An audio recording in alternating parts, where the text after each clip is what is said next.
Bharatiya Janata party अल्पसंख्याक जिल्हा उपाध्यक्ष साजिदभाई शेख यांच्या मातोश्री आणि मामाश्री यांना समस्त बागवान परिवारातर्फे उमरहा शरीफ या पवित्र ठिकाणी जाण्याचे योग आले। यावेळी समस्त बागवान परिवारातर्फे शुभेच्छा देण्यात आल्या। मुस्लिम धर्मीय बांधव भगिनींसाठी अत्यंत पवित्र मानली जाणारी हज यात्रा तसेच उमराह यात्रा आयुष्यात एकदा तरी करण्याची अनेकांची इच्छा असते, परंतु सर्वांचीच पूर्ण होते असे नाही। त्यासाठी अल्लाहची कृपा व भाग्य लागते।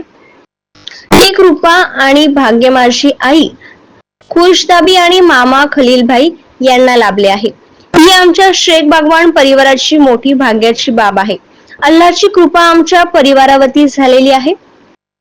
रोकठोक पोलीस टाइम न्यूज साठी रामचंद्र ताठे, नाशिकच्या आमच्या YouTube चॅनलला सबस्क्राईब करा, लाईक करा आणि अशाच नवनवीन बातम्या पाहायला मिळतील।